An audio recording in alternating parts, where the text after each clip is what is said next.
warahmatullahi wabarakatuh. Berjumpa lagi dengan saya, Apin Epriani pada pembelajaran statistika dasar. Pada video kali ini saya akan menjelaskan mengenai uji normalitas, khususnya uji Lillie Force. Tapi sebelum mulai video, alangkah baiknya kalian like, comment, and subscribe channel ini agar tidak ketinggalan dengan video-video selanjutnya. Silahkan ya. Oke, kita mulai. Ada yang tahu apa sih itu uji Lillie Force? Ya, uji Lillie Force merupakan metode yang digunakan apabila data dasar yang belum diolah dalam tabel distribusi frekuensi. Datanya ditransformasikan dalam nilai Z untuk dapat dihitung luasan kurva normal sebagai probabilitas kumulatif normal. Nah, biasanya data ini merupakan data mentah dari hasil penelitian. Bisa langsung digunakan dalam uji Lillie Force. Adapun syaratnya yaitu datanya berskala interval atau rasio. Yang kedua, data tunggal atau belum dikelompokkan pada tabel distribusi frekuensi. Makanya tadi data mentah ya. Yang ketiga, data untuk N besar maupun N kecil. Maksudnya, N besar maupun N kecil itu merupakan sampel. Sampelnya bisa sampel untuk besar maupun sampel yang kecil. Jadi bisa semua. Dan datanya belum dikelompokkan atau data tunggal. Nah, adapun signifikansi dalam uji Lillie Force yaitu jika nilai mutlak dari fx dikurang xx yang terbesar dibandingkan dengan nilai tabel Lillie Force. Jika nilai mutlak dari fx min xx yang terbesar kurang dari nilai tabel Lillie Force, maka H0 diterima dan HA ditolak. Dan jika kebalikannya, nilai mutlak dari fx min xx terbesar lebih besar daripada nilai tabel Lillie Force, maka H0 ditolak dan HA diterima. Nah, biasanya kalau uji Lillie Force ini disimbolkan dengan L. Kalau L terbesar itu merupakan L hitung, untuk L tabel merupakan nilai dari tabel Lillie Force. Jadi, L hitung kurang dari L tabel, maka H0 diterima. Dan L hitung lebih dari L tabel, maka H0 ditolak. Nah, adapun tabelnya biasanya untuk mempermudah perhitungan, biasanya kita dibantu dengan tabel seperti berikut. Sini terdiri dari XI, Z, Fx, Sx, dan mutlak Fx min Sx. Apa sih simbol-simbol itu? Oke, XI merupakan angka pada data ke I, berarti data itu angkanya. Dan Z merupakan transformasi dari angka ke notasi pada distribusi normal, yang mana nilai Z itu merupakan XI min X bar per SD. X itu data ke I, dan X bar itu merupakan rata-rata, SD merupakan standar deviasi. Lalu, Fx merupakan probabilitas kumulatif normal dan Sx merupakan probabilitas kumulatif empiris. Nah, untuk memahami lebih lanjut, bagaimana sih penggunaan uji Lillie Force ini pada soal? Oke, perhatikan contoh berikut. Berdasarkan data uji statistik dari 18 mahasiswa, didapatkan data sebagai berikut. Nah, datanya masih dalam bentuk acak ya. Selidikilah dengan alfa 5%, apakah data tersebut diambil dari populasi yang berdistribusi normal? Untuk menjawab contoh soal berikut, kita pertama-tama melakukan langkah-langkah sesuai dengan uji sebelumnya. Yang pertama, kita menentukan formulasi hipotesisnya terlebih dahulu, yang mana H0 merupakan populasi nilai uji statistik berdistribusi normal, atau nilai 18 mahasiswa tersebut berdistribusi normal, dan HA merupakan populasi nilai uji statistik tidak berdistribusi normal, yang mana 18 nilai uji statistik mahasiswa tersebut tidak berdistribusi normal. Selanjutnya, kita menentukan taraf nyata alfa dan nilai L tabel atau nilai tabel Lillie Force. Lalu, dengan alfanya tadi 5%, maka kita bisa menentukan nilai L tabelnya. Dari mana sih? Oke, perhatikan tabel berikut. Karena sampel tadi 18, berarti kita cari nilai 18 di sini. Nah, ternyata di sini angka 18. Dan nilai alfanya 0,05. Berarti di sini ya kita tarik ke bawah. Oh, berarti nilai yang dituju yaitu 0,2. Nah, berarti nilai kuantil penguji Lilly force atau L-tabel untuk alfa 0,05 dan N sama dengan 18 merupakan sampel, yaitu 0,2. Nah, itulah nilai L-tabel. Selanjutnya, apalagi sih? Ya, menentukan kriteria pengujian. Yang mana kriteria pengujian tadi sudah ditentukan dari soal.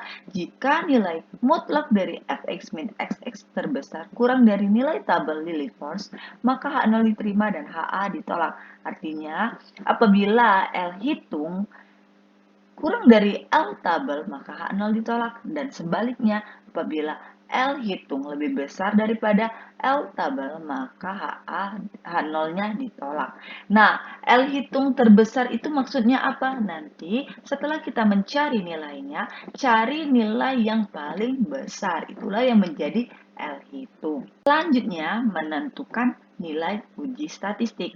Nah, adapun nilai uji statistik dari yang tabel yang kita lihat sebelumnya, yaitu dibutuhkan nilai Z, yang mana Z itu terdiri merupakan rumus dari XI min X bar per standar deviasi, lalu kita butuh Fx merupakan dengan tabel Z tabel dan alfanya tadi 0,05, lalu XX merupakan data ke I dibagi dengan banyak data. Untuk memahaminya bagaimana menghitung nilai uji statistik, perhatikan operasi berikut menggunakan Excel. Untuk mempermudah kita dalam perhitungan, kita dibantu menggunakan Excel.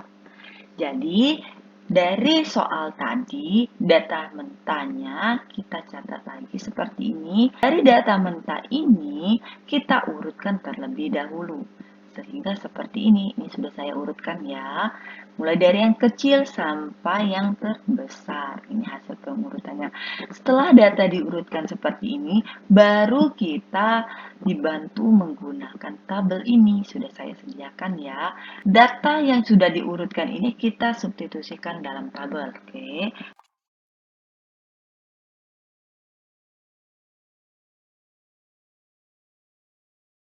Ya, 18 data tadi. Lalu kita menghitung nilai Z-nya. Bagaimana ini? Nah, untuk menghitung nilai Z ini kita membutuhkan nilai X bar dan SD. X bar merupakan rata-rata dan SD merupakan standar deviasi. Sehingga kita bisa menentukan nilai rata-ratanya terlebih dahulu. Rata-rata dan standar deviasi. Nah, untuk nilai rata-rata dan standar deviasinya, nah kita masukkan di sini sama dengan average buka kurung, masukkan nilai ini di B8 titik sampai kita tarik ke bawah kursornya, lalu shift tutup kurung, lalu enter, itulah nilai rata-ratanya. Bagaimana dengan standar deviasi? Sama, kita buat lagi sama dengan stdef buka kurung, kita arahkan lagi ke B8 titik, tarik kursor ke bawah sampai B25, tutup kurung, enter. Sudah dapat nilainya. Nah, apabila nilai standar deviasi dan rata-rata ini sudah kita peroleh, maka kita bisa menghitung nilai ini. Nilai Z-nya ya. Oke, bagaimana caranya? Sama dengan, karena dianya per, berarti kita buka kurung dulu. 45 XI-nya dikurang X bar. X barnya di 58. Lalu tutup kurung dibagi dengan standar deviasinya 9,21 yaitu di C28. Sudah seperti ini, boleh kita enter. Nah, kemudian kita kembalikan lagi ke bentuk awal ya.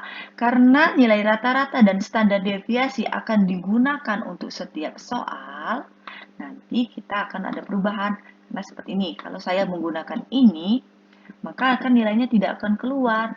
Jadi kita hapus dulu, lalu kita kembalikan ke pointer C8, kita fokuskan pada standar rata-rata dan standar deviasi, bahwa rata-ratanya tadi C27, maka C27-nya kita letakkan di sini kursornya, di sini pointernya ya.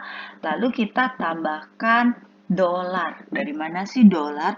Dolar itu ditulis dari shift angka 4. Nah, di keyboard Anda ditulis shift 4, muncul angka dolar seperti itu. Lalu di C28 begitu juga, shift 4 dolar seperti itu. Lalu kita enter hasilnya seperti ini. Dan bisa kita tarik ke bawah seperti ini. Nah, ini kelebihan. Sudah, kalau kita cek ya, yang data kedua ini B9, benar ini B9, ya, B9, C27-nya tetap, lalu C28-nya tetap, ini ya, yang aktif. Nah, ini kita klik juga, ini yang aktif, tempat-tempat yang aktif.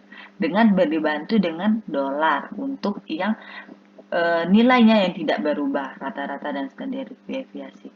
Lalu kita menentukan nilai fx. Bagaimana kita menentukan nilai fx? Nah, untuk menentukan nilai fx kita dibantu dengan tabel distribusi Z. Pada layar Anda sudah terlihat ada dua Excel, yang mana Excel pertama ini mengenai perhitungan kita tadi, dan Excel kedua ini mengenai tabel distribusi Z. Nah, tabel distribusi Z ini membantu kita menentukan nilai fx pada perhitungan tadi. Untuk mengetahui bagaimana letak posisi ini, nah kita lihat di sini ada negatif 1,3, 0, 0,01, 0,05, 0,07 dan seterusnya.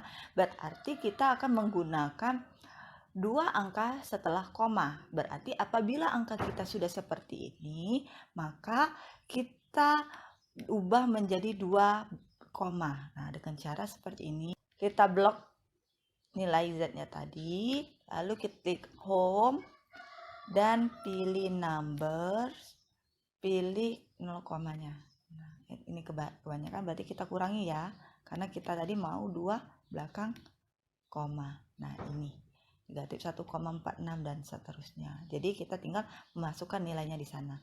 Setelah itu baru kita mencari nilainya di sini. Letakkan di fx negatif 1,46. Berarti nilai negatif 1,4-nya kita cari di sini. Yang mana negatif 1,4. Kita tarik ke atas. Oh, berarti sini negatif 1,4. Lalu 6. Berarti ini 0, 1, 2, 3, 4, 5, 6. Apabila kita gabung ini negatif 1,4 ditambah 0,06 berarti negatif 1,46. Berarti nilainya 0,0721. Kita tulis di sini 0,0721. Selanjutnya negatif 1,35. Negatif 1,35. Negatif 1,35. Berarti letaknya di sini 0,0885.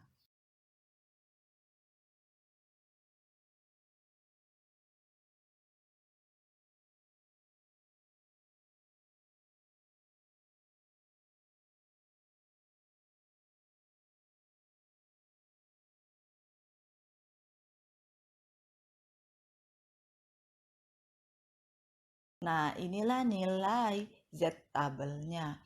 Lalu kita mencari nilai SX. Nilai untuk SX berarti data ke I dibagi dengan banyak data. Data ke I ini 45, ini urutan keberapa? Urutan pertama, berarti 1 dibagi 8 sama dengan 1 dibagi 18. Boleh? Atau seperti ini. Sama dengan, kita letakkan di sini pointernya dibagi 18. Oke, sudah dapat, bisa kita tarik ke bawah. Nah, ini hasilnya. Nah, untuk kalian ketahui, kalau nilai 46 ada 2. Nah, tapi bagaimana kita gunakan? Berarti kita hanya gunakan yang urutan ketiga, urutan yang terakhir.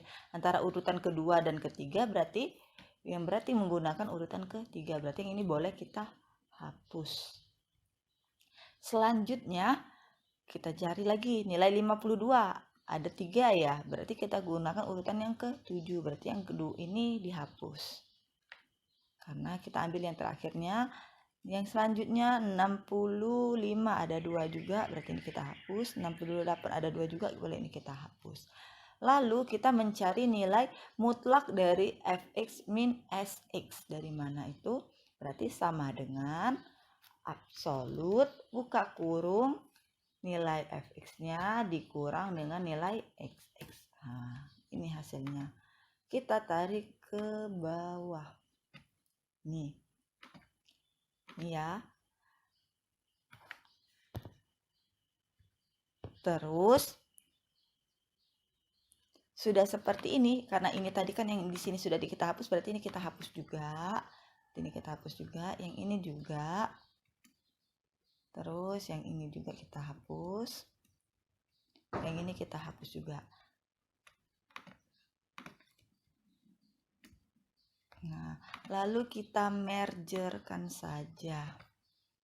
Nah, ini kita merger. Ini kita merger.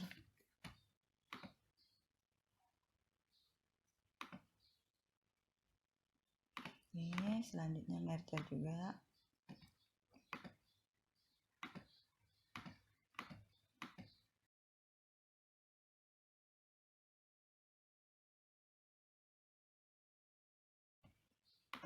Nah, ini sudah selesai. Kita mencari nilai mutlak dari fx min sx. Tapi kita bagaimana mencari nilai L hitungnya? Nah, untuk kalian ketahui bahwa L hitung dari nilai Lillie force itu mencari nilai yang paling besar di antara yang kita cari ini tadi. Nah, yang mana yang paling besar di antara ini? Oke, berarti yang paling besar di sini ya. 0,14, lebih besar dibandingkan 0,12 ya. Berarti yang 0,14 ini merupakan nilai L hitung dari tabel Lillie force. Oke, kita lanjutkan. Oke, nah dari perhitungan tadi yang menggunakan Excel, ternyata kita peroleh dapat kita membuat kesimpulannya bahwa nilai mutlak dari 0,1469 kurang dari 0,2, artinya L hitungnya kurang dari L tabel, yang artinya H0-nya diterima dan HA-nya ditolak. Apa sih artinya? Nah, populasi nilai ujian statistik berdistribusi normal pada alfa 0,05 atau 5%. Nah, itulah penjelasan mengenai uji Lillie force pada contoh tadi. Terima kasih telah menonton video kali ini. Semoga bermanfaat. Jangan lupa like, comment, and subscribe channel ini agar tidak ketinggalan dengan video-video selanjutnya. Wassalamualaikum warahmatullahi wabarakatuh. Bye-bye. Sampai jumpa di video selanjutnya.